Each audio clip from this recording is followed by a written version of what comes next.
নমস্কার বন্ধুরা, মাই simple cooking লাইফে আপনাদেরকে স্বাগত জানাই। আজকে আবার আরেকটা নতুন রেসিপি নিয়ে হাজির হয়েছি। পুর ভরা পটলের মিষ্টি তৈরি করব। সামনেই তো রাখি বন্ধন আসছে, তাই আমি বাড়িতে এই মিষ্টি রেসিপিটা আপনাদের তৈরি করে দেখাচ্ছি। দেখুন বন্ধুরা, কয়েকটা পটলকে নিয়েছি ধুয়ে। এবার ওখান থেকে একটা করে পটল নিয়ে আমি ভালো করে খোসা ছাড়িয়ে নিচ্ছি। এমন ভাবে খোসাটা ছাড়াতে হবে যাতে পটলের গায়ে কোনো খোসা না লেগে থাকে। খুব সুন্দরভাবে ধীরে সুস্থে পটলের খোসাগুলো ছাড়াতে হবে। দেখুন বন্ধুরা, পটলের খোসাটা আমি ছাড়িয়ে নিচ্ছি। ওরকম ভাবে একই ভাবে আমি পটলের খোসাগুলো সবগুলোই ছাড়িয়ে নেব। ছাড়িয়ে নিয়ে দুই সাইডের যে অংশগুলো আছে একটু করে কেটে বাদ দিয়ে দেব। এই পটলের মিষ্টিটা খেতে কিন্তু খুব সুন্দর হয় বন্ধুরা, বাড়িতে ট্রাই করবেন রেসিপিটা আমি যেরকম ভাবে করছি। আর কমেন্ট বক্সে আমাকে অবশ্যই জানাবেন যে মিষ্টি রেসিপিটা আপনারা করেছিলেন কিনা আর কেমন হয়েছিল। দেখুন বন্ধুরা, পটলগুলো ছাড়িয়ে নিয়েছি। এবার যে দুই ধারে যে থাকে সেগুলো কেটে বাদ দিলাম। এবার একটা ছুরি নিয়ে মিডিলের অংশটা একটু কেটে দেব, পুরোটা কাটবো না। একটু দেখুন, আমি মিডিলের অংশ থেকে খানিকটা কেটে দিলাম, মধ্যে চির করে কেটে দিলাম। এবার একটা চামচ নিয়েছি, চামচের ভেতরে যে পটলের বীজগুলো থাকে চামচ দিয়ে আমি টেনে টেনে বার করে দিচ্ছি। পুরো বীজটাই আমি চামচ দিয়ে এরকম ভাবে বের করে নেব। যেহেতু পুর ভরা পটলের মিষ্টি করব, ভিতরে আমি পুর ভরবো, সেই জন্য পটলের বীজগুলো বার করে ফেলে দেব। দেখুন, চামচের পেছনের ডগা থেকেও ভালো করে আমি বার করে নিচ্ছি। এরকম ভাবে সব পটলগুলোই আমি ভেতরের বীজগুলোকে বার করে ফেলে দেব আর ভেতরটা ফাঁকা করে দেব। ধীরে সুস্থে করবেন যাতে পটলগুলো ভেঙে না যায়। তবে একটু ভেঙে গেলে অসুবিধে নেই, যখন পুর ভরবেন তখন ঠিক সাইজের আবার চলে আসবে। তো দেখুন, এরকম ভাবে আমি বীজগুলোকে বার করছি। আর একটা কেটে আপনাদের আমি দেখাচ্ছি। মিডিলের অংশটা একটু কেটে দিলাম, আর চামচের পেছন ডগা দিয়ে করলে ভালো হচ্ছে, তাই চামচের পেছন ডগাটা নিয়ে আমি আস্তে আস্তে বীজগুলোকে সাবধানে বার করে নিয়ে আসছি। এরকম ভাবে সবগুলোই করব। এবার সেই পটলের বীজগুলো বার করা হয়ে গেছে, আর একবার জল দিয়ে ভালো করে ধুয়ে নেব। দিয়ে ভালো করে জলটা আমি ঝরিয়ে নেব। এবার এইদিকে গ্যাসের ওভেন অন করে আমি 2 কাপ মতো জল দিয়েছিলাম। জলটা গরম হয়ে গেছে। এবার একে একে সব পটলগুলো আমি এই ফুটন্ত জলের মধ্যে দিয়ে দিচ্ছি। সব পটলগুলো দেওয়া হয়ে গেছে। এবার 1 চিমটি আমি বেকিং সোডা দেব, যাতে পটলের কালারের যে ভাবটা সবুজ হয়ে থাকে। আমি কিন্তু কোনো ফুড কালার ব্যবহার করছি না, আপনারা যদি মনে করেন ফুড কালার ব্যবহার করতে পারেন। খাবার সোডাটা দিলে পটলের কালারটা চেঞ্জ হয় না। এবার ঢাকা দিয়ে দিলাম। 2 মিনিট সেদ্ধ হওয়ার পরে দেখুন, ঢাকাটা খুলে নিয়ে একবার উল্টে দেব, যাতে পটলগুলো ভালো করে সেদ্ধ হয়ে যায়। সব পটলগুলো একে একে উল্টে দিচ্ছি। আবার আমি ওপর থেকে ঢাকা দিয়ে দেবো আবার 2 মিনিটের জন্য। 2 মিনিট পর আবার ঢাকাটা খুলে নিয়ে আমি এই সেদ্ধ পটলগুলো একে একে তুলে নেব। একটা ঝারনা নিয়েছি, ফুটো ফুটো দেখুন বন্ধুরা। এবার আমি গ্যাসের ফ্লেমটা অফ করে দিয়েছি। একে একে পটলগুলো সব প্লেটের মধ্যে তুলে নিচ্ছি। ভালো করে জল ঝরিয়ে রাখবো। একটা ঝুড়িতে দিয়ে দিয়েছি, জলগুলো যেন ভালো করে ঝরে যায়। এদিকে গ্যাসের ওভেনে আমি 750 ml গরুর দুধ দিয়েছিলাম। দুধটা ফুটিয়ে ফুটিয়ে ক্ষীর করে নিয়েছি। এতে একটু খেজুর গুড় দিয়েছিলাম মিষ্টির জন্য। আমি পুরো ভিডিওটা আপনাদের দেখালাম না।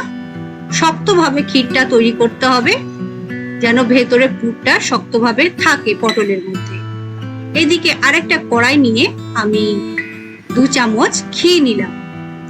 ঘিতে আমি দেব কিছু ড্রাই ফ্রুটস। এখানে আছে আলমন, আর আছে আখরোট, আর কয়েকটা কাজু বাদাম দিয়ে আমি একটু ভেজে নেব। প্রথমে আলমন্ড আর আখরোটটা দিয়ে একটু ভাজলাম, তারপরে কাজুটা দিচ্ছি। কাজুটা দিয়ে ভেজে তুলে রাখবো। এই ড্রাই ফ্রুটস গুলো আমি ওই ভেতরের পুরে, চাঁচিটা তো হয়ে গেছে আমার দুধের, ওটা ঠান্ডা করতে দিয়েছি। ড্রাই ফ্রুট গুলো ঠান্ডা হয়ে গেলে আমি মিক্সিতে গুঁড়ো করে নেব। সব দিয়ে দিয়েছি। এবার দিয়ে দিলাম 3-4টে বাতাসা, গুড়ের বাতাসা। এবার দেখুন একটু গুঁড়ো করে নিয়েছি, একটু দানা দানা ভাব আছে, পুরো মসৃণ ভাবে গুঁড়ো করিনি। এবার যেই বাটিতে আমি ক্ষীরটা করেছিলাম দুধের, সেই ক্ষীরের মধ্যে কিছুটা পরিমাণ আমি এই ড্রাই ফ্রুটস এর গুঁড়োগুলো দিয়ে দিচ্ছি। আমি এই ক্ষীরটা বাড়িতেই তৈরি করেছি, আপনারা মনে করলে বাজার থেকেও আনতে পারেন। খুব সুন্দর হয় এই ক্ষীরটা বন্ধুরা। এই মিষ্টিতে পটলের পুরে যখন দেব খুব সুন্দর টেস্ট লাগে। এইদিকে আবার আমি একটা ফ্রাইং প্যান বসিয়ে দিয়েছি, দিয়ে দিলাম 1 কাপ মতো জল। জলটা যখন ফুটবে তখন আমি দিয়ে দেব 2টো এলাচ, ছোট এলাচ ফাটিয়ে আমি দিয়ে দিচ্ছি। তারপরে আমি সেরা তৈরি করব। এতে আমি দিয়ে দিচ্ছি ওই বাটি 1 বাটি মতো চিনি। 1 কাপ জলে 1 কাপ মতো চিনি দিয়েছি। এই শিরাটা একটু ঘন হবে, পাক তৈরি করব। দেখুন বন্ধুরা, চিনিটা গলে গেছে, একটু ফুটিয়ে নেব। যখন দেখবো একটু পাক চলে এসছে, সেরার মধ্যে একটু আঠালো চিটচিটে ভাব চলে এসছে, তখন আমি ওই সেদ্ধ করে রাখা পটলগুলো একে একে এই শিরার মধ্যে দিয়ে দেব। সব পটলগুলো একে একে আমি এই শিরার মধ্যে দিয়ে দিলাম। তারপরে আমি ফুটতে দেব কিছুক্ষণ, যাতে ভিতরে ভালোভাবে রসটা চলে যায় ভালোভাবে। দেখুন বন্ধুরা, আমি গ্যাসের ফ্লেমটা মিডিয়ামে আছে, ফুটছে। এবার একে একে আমি পটলগুলোকে উল্টে দেব, যাতে চিনির রসটা এই পটলের মধ্যে ঢুকে যায় ভালোভাবে। সবগুলো একে একে উল্টে দেব। রসটা যখন কমে আসবে তখন আমি গ্যাসের ফ্লেমটা অফ করব। দেখুন বন্ধুরা, রসটা অনেকটাই কমে গেছে, শিরাটা পটলের মিষ্টির মধ্যে টেনে নিয়েছে। এবার আমি একটু ফ্রাইং প্যানটা নড়িয়ে দিলাম। দেখুন, এবার গ্যাসের ফ্লেমটা অফ করে দিয়ে আমি একটা বাটিতে ঢেলে নিয়েছি। এবার ঠান্ডা হবে, ঠান্ডা হওয়ার অপেক্ষা করব আমি। ঠান্ডা হয়ে গেলে আমি এই পুর ভরা পটলের মিষ্টিটা তৈরি করব। দেখুন বন্ধুরা, আমার পটলগুলো ঠান্ডা হয়ে গেছে। এবার যে ভিতরে মিডিলের অংশটা ফাঁকা রেখেছিলাম, বীজগুলো বার করে ফেলে দিয়েছি। সেই ভেতরে আমি একটু আঙুল দিয়ে ভাগ করে নিয়ে আমি এই ক্ষীরের অংশগুলো ভিতরে আঙুল দিয়ে চেপে চেপে ভরে দিচ্ছি। আর ড্রাই ফ্রুটস গুলো তো এখানে মিশিয়ে দিয়েছিলাম কিছুটা পরিমাণ। এই ড্রাই ফ্রুটস দেওয়াতে টেস্টটা কিন্তু খুব সুন্দর আসে বন্ধুরা। আপনারা যে কোনো ড্রাই ফ্রুটস এই মিষ্টিতে ব্যবহার করতে পারেন।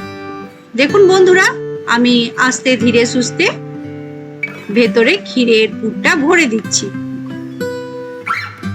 এই মিষ্টিটা বাড়িতে আপনারা খুব কম খরচায় কোনো অনুষ্ঠান বা যে কোনো অতিথি এলেও আপনারা বাড়িতে যে কোনো অনুষ্ঠানে আপনারা তৈরি করে খেতে পারেন। এবার ওপর থেকে একটু করে চেরি ফল দিয়ে দিলাম। চেরি ফলগুলো কেটে নিয়েছিলাম, এবার একটু করে আমি 2 সাইডে দিয়ে দিচ্ছি। সামনে তো রাখি বন্ধন আছে, আর ভাই বোনের অনুষ্ঠান আছে, তো আপনারা বোনরা ভাইদেরকে এই মিষ্টি বাড়িতে তৈরি করে খাওয়াতে পারেন। তাতে ভাইরা খুব খুশি হয়ে যাবে বোন বা দিদির হাতের মিষ্টি খেয়ে। দেখুন, একে একে সবগুলোই আমি এরকম ভাবে তৈরি করে নিচ্ছি। এই মিষ্টিগুলো বাজারে কিনতে গেলে অনেকটাই দাম পড়ে যায়, কিন্তু বাড়িতে যখন তৈরি করে খাবেন অতটা খরচা হয় না। খুব অল্প খরচাতেই মিষ্টিগুলো বাড়িতে তৈরি হয়ে যায় এবং খুব টেস্টি হয় খেতে। দেখুন, এবার সাইডে 2টো করে 2 পিস করে চেরি লাগিয়ে দিচ্ছি। এই চেরিটা লাগালাম, দেখতে খুব সুন্দর লাগবে। গার্নিশিং এর জন্য আমি চেরিগুলো লাগিয়ে দিচ্ছি। আপনারা যে কোনো ফল লাগাতে পারেন, ড্রাই ফ্রুটস। চেরি দিয়েছি আমি, এখানে আপনারা কিশমিশ বা কাজু দিতে পারেন। তো একে একে মিষ্টিগুলো আমি তৈরি করে নেব। বন্ধুরা, এই পটলের পুর ভরা মিষ্টি রেসিপিটা আপনাদের কেমন লাগলো কমেন্ট বক্সে অবশ্যই আমাকে লিখে জানাবেন। যদি ভালো লাগে তো একটা লাইক করবেন। আর নতুন বন্ধুদের আমি রিকোয়েস্ট করব যারা আমার চ্যানেলটি সাবস্ক্রাইব করেননি তারা যেন অবশ্যই চ্যানেলটি সাবস্ক্রাইব করেন। আর পাশে যে বেল বটনটা আছে ওটা আঙুল দিয়ে প্রেস করে দেবেন। আমি যখন আমার চ্যানেলে নতুন নতুন ভিডিও দেব তখন আপনাদের কাছে নোটিফিকেশন চলে যাবে, আপনারা সর্বপ্রথম আমার ভিডিওগুলো দেখতে পাবেন। তো দেখুন বন্ধুরা, আমি একে একে এই পুর ভরা পটলের মিষ্টিগুলো রেডি করে নিলাম। দেখুন একটা ট্রের মধ্যে সাজিয়ে নিয়েছি, খুব সুন্দর লাগছে দেখতে। আমার ভিডিওগুলো প্রথম থেকে শেষ পর্যন্ত আপনারা দেখলেন, তার জন্য আপনাদেরকে অসংখ্য ধন্যবাদ জানাচ্ছি। বন্ধুরা, আমার পাশে থাকবেন, আপনারা আমাকে এগিয়ে যাওয়ার জন্য উৎসাহ দেবেন। এই পুর ভরা পটলের মিষ্টি রেসিপিটা কেমন লাগলো অবশ্যই জানাবেন। আমার চ্যানেলের ভিডিওগুলো দেখার জন্য আপনাদেরকে অসংখ্য ধন্যবাদ। সকলে ভালো থাকবেন, সুস্থ থাকবেন। নমস্কার।